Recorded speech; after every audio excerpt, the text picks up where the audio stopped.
नमस्कार मित्रांनो, मी हेमंत. मित्रांनो, प्रेम प्रकरण, लग्न, त्यातून घडणाऱ्या घडामोडी याची प्रचिती आपल्याला दररोज आपल्या देशामध्ये येत आहे. कुठे ना कुठे काही ना काही अघटित यातूनच घडत आहे आणि तशीच एक घटना अलीकडेच घडलेली आहे. पलक नावाची 26 वर्षीय तरुणी, ती ICICI बँकेत नोकरी करत होती. चांगलं शिक्षण झालेलं, चांगली नोकरी, त्यामुळे पलकचं करिअर अगदी व्यवस्थित चालू होतं. एके दिवशी पलक हिच्या वडिलांनी तिला फोन केला. पलक ही तिच्या मूळ गावी राहत नव्हती, तर आईवडील किंवा तिचं मूळ जे गाव आहे तिथपासनं ती दूर अंतरावरती ICICI बँकेत जॉब लागलाय म्हणून राहत होती. ती त्याच शहरात एक खोली किरायाने घेऊन राहत होती. एके दिवशी तिच्या वडिलांनी तिला फोन केला. तिने फोन उचलला नाही.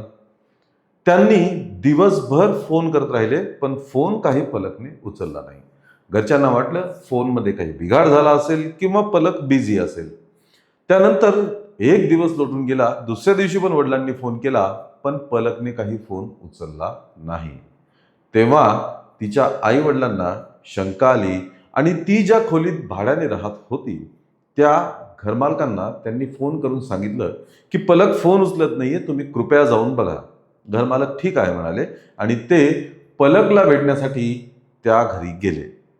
गेल्यानंतर दार वाजल्यावर पलकने दार उघडलं नाही. त्यामुळे त्यांच्याकडे कदाचित दुसरी चावी असेल, कारण ते घर त्यांचंच होतं. पलक तिथे भाड्याने राहत होती. त्यांनी घर उघडलं आणि घरात जे दृश्य पाहिलं त्याच्यानी ते अक्षरशः हादरून गेले. त्यांनी पाहिलं की पलकचा मृतदेह हा घरातल्या किचनमध्ये अर्धवट जळालेल्या अवस्थेत पडलेला आहे. गॅसचं बर्नर उडून दुसरीकडे पडलेलं आहे. ओट्यावरती भाज्या वगैरे स्वयंपाकाची तयारी सुद्धा तशीच पडलेली आहे. स्पष्ट दिसून येत होतं की कदाचित हा अपघात असावा, कारण की गॅस लीक होण्याचा वास सुद्धा येत होता. त्यांनी बघितलं, अतिशय भयंकर दृश्य होतं. तातडीने पोलिसांना कळवलं. पोलीस घटनास्थळी आले. पूर्ण जागेचा आणि घटनेचा पंचनामा केला आणि त्यांनी मृतदेह हा पोस्टमॉर्टमसाठी पाठवून दिला. इकडे पलकच्या घरच्यांना सुद्धा इन्फॉर्म करण्यात आलं. मग पलकच्या घरचे आले आणि अतिशय दुर्दैवी अंत या ICICI बँकेत कामाला असलेल्या पलक नावाच्या तरुणीचा झाला. अकस्मात मृत्यू होता, उघड उघड दिसत होतं अपघात आहे म्हणून, पण पोलिसांनी तरी सुद्धा शंका नको म्हणून इतर तपास सुद्धा, पुढचा तपास करण्याचं त्यांनी ठरवलं.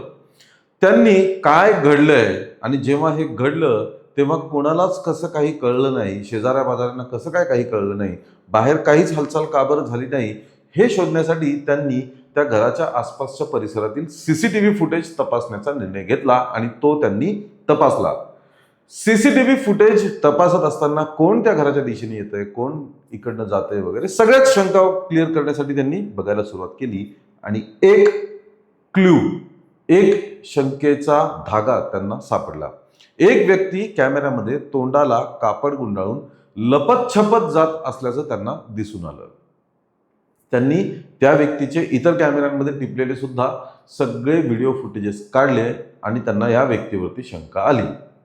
मग ती व्यक्ती, तिचे बॉडी पर्सनॅलिटी, गाडी या सर्वाच्या आधारावरती त्यांनी त्या व्यक्तीला शोधून काढलं. ती व्यक्ती होती मयांक शाक्य. मयांक शाक्य नेमका कोण होता? तर मयांक शाक्य हा कूलर रिपेअरिंग करणारा एक मेकॅनिक होता. उन्हाळ्यात वापरले जाणारे जे कूलर्स असतात किंवा कोणत्याही प्रकारचे कूलर्स असतील, वॉटर कूलर्स असतील, हे कूलर्स असतील, ते कूलर रिपेअरिंगचं काम हा मयांक शाक्य करत होता. मग पोलिसांनी digital data, mobile, chat, social media, messages, phone call हे सगळं तपासलं आणि एक भयंकर प्रकरण समोर आलं. प्रकरण असं होतं मित्रांनो की मयांक शाक्य आणि पलक यांची 6 वर्षापूर्वी एका कामानिमित्त भेट झाली होती. भेट झाली, भेटीत ओळख झाली. ओळख झाल्यानंतर मग हळूहळू त्यांच्यातली जवळीक वाढली. आणि दोघं एकमेकांच्या प्रेमात पडले. 6 वर्षांपासून पलक आणि मयांक हे रिलेशनशिपमध्ये होते, प्रेमात होते. मयांकला पलक सोबत लग्न करण्याची तीव्र इच्छा होती, पण पलकच्या घरच्यांना हे नातं मान्य नव्हतं. त्यांनी सरळ सांगून दिलं की आमची मुलगी ही उच्च शिक्षित आहे, चांगल्या नोकरीवरती आहे, त्याच्यामुळे तिला अतिशय चांगला वर, अतिशय चांगला नवरा हा मिळू शकतो, त्यामुळे ह्या नात्याला, या लग्नाला आमची परवानगी नाही, असं सांगितल्यानंतर पलकने सुद्धा मग मयांक सोबत लग्नासाठी नकार दिला. ती म्हणाली, माझ्या घरचे जे म्हणतील ते मला करावं लागणार आहे, माझ्या घरच्यांच्या मर्जीपुढे मी जाऊ शकत नाही, माझे घरचे जर या लग्नाला नकार देत आहेत तर मी तुझ्यासोबत लग्न करू शकणार नाही, असं म्हणून पलकने मग त्याच्यापासून दूर राहण्यास सुरुवात केली होती.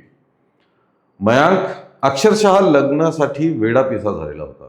त्याला पलक सोबत लग्न करायचंच होतं. त्याने वारंवार तिला फोन करून भेटून तिला समजावण्याचा प्रयत्न केला, तिला कन्व्हिन्स करण्याचा प्रयत्न केला, पण अर्थात पलकला ते योग्य वाटत नव्हतं. ती म्हणाली, माझ्या घरचे जिथे माझं लग्न ठरवतील तिथेच मी लग्न करेल. तिच्या घरच्यांनी पलकच्यासाठी नवीन मुलगा शोधण्याला सुरुवात केली, योग्य स्थळ शोधण्यास सुरुवात केली होती, हे मयांकला कळालं. काही दिवसांपूर्वी मग मयांक तिला भेटण्यासाठी तिच्या घरी गेला. परत तिला याच विषयावरती बोलायला लागला. दोघांमध्ये वाद झाला आणि या मयांकने पलकला मारहाण करत गळा आवळून तिचा खून करून टाकला. गळा आवळून तिला मारलं आणि इतकंच नाही, किचनमध्ये तिची बॉडी ठेवली, त्या बॉडीवर पेट्रोल ओतलं, गॅसचं बर्नर उचलून फेकून दिलं, गॅस सुद्धा लीक केला. किचन ओट्यावरती असं पूर्ण सीन निर्माण केला की जसं काही ही स्वयंपाक करत होती आणि त्या स्वयंपाकादरम्यान अपघात झाला. हे सर्व किचन त्याने पूर्ण तयार केलं आणि त्यानंतर पेट्रोल ओतलेल्या पलकच्या मृतदेहाला पेटवून दिलं. पेटवून दिल्यानंतर बॉडी अर्धवट जळाली, फक्त पेट्रोल टाकून बॉडी पूर्ण जळणार नव्हती आणि मयांक तिथनं पळून गेला. पण पळून जातानाचे, येतानाचे, तोंड लपवलेले हे सर्व दृश्य CCTV कॅमेऱ्यात कैद झाले आणि मयांकचा भांडा फुटला. पोलिसांनी मयांकला तात्काळ अटक केली, कसून त्याची चौकशी केली आणि त्याने आपल्या गुन्ह्याची कबुली दिली. ही कबुली दिल्यानंतर मग त्याच्यावरती खुनाचा गुन्हा दाखल झालेला आहे. त्याची रवानगी पोलीस कोठडीत करण्यात आलेली आहे. पण बळजबरीने लग्न करण्यासाठी एका तरुणीला इतक्या क्रूर पद्धतीने या कूलर रिपेअरिंगवाल्याने मारलं, याचंच दुःख सर्वत्र व्यक्त केलं जात आहे. मित्रांनो, ही घटना आहे मध्य प्रदेशातील इंदोरमधली. इंदोरमध्ये हा खळबळजनक प्रकार घडल्यामुळे सर्वत्र देशभरात हळहळ व्यक्त होतीये आणि या पलकच्या मृत्यूबद्दल अतिशय तीव्र शब्दात दुःख आणि मयांकचा निषेध जनता व्यक्त करत आहे. मित्रांनो, या सर्व प्रकरणावर तुम्हाला काय वाटतं हे कमेंट करून नक्की कळवा. या व्हिडिओला लाईक आणि शेअर करा आणि आमच्या चॅनलला ताबडतोब सबस्क्राईब करा. धन्यवाद.